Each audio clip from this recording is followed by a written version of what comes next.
Happy New Year. This is Quincy Virgilio with the Virgilio Team. Today I'm talking about housing affordability, a big topic that's in the news.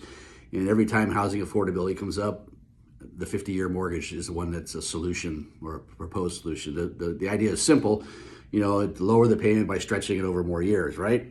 Well, the math has a different story. So a little example here. Let's just say you have a $300,000 mortgage. It'd be higher in the Bay Area, but let's just use that. At 6.3% on a 30-year loan, that's like $1,896 a month in payment. A 50-year loan would go reduced to $1,691, about $200 savings roughly.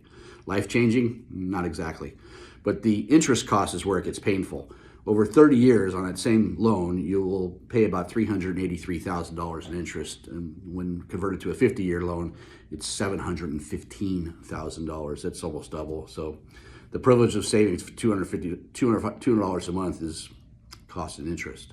Now, the equity breakdown is something else to think about too. So in 10 years, a 30-year loan, you would pay down about $46,000 worth of principal. On a 50-year loan, it would be closer to $11,000. So let's just say you decide to sell in 10 years.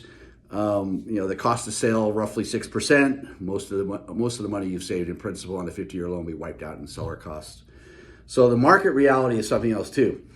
There's no real secondary market that for investors that are buying these mortgages right now. So lenders don't like slower payoffs and higher risk. So likely there'll be a higher cost too. It would be a higher interest rate for that 50-year mortgage. So anyway, it's an interesting proposition, but when you look at the numbers, it really doesn't make a lot of sense.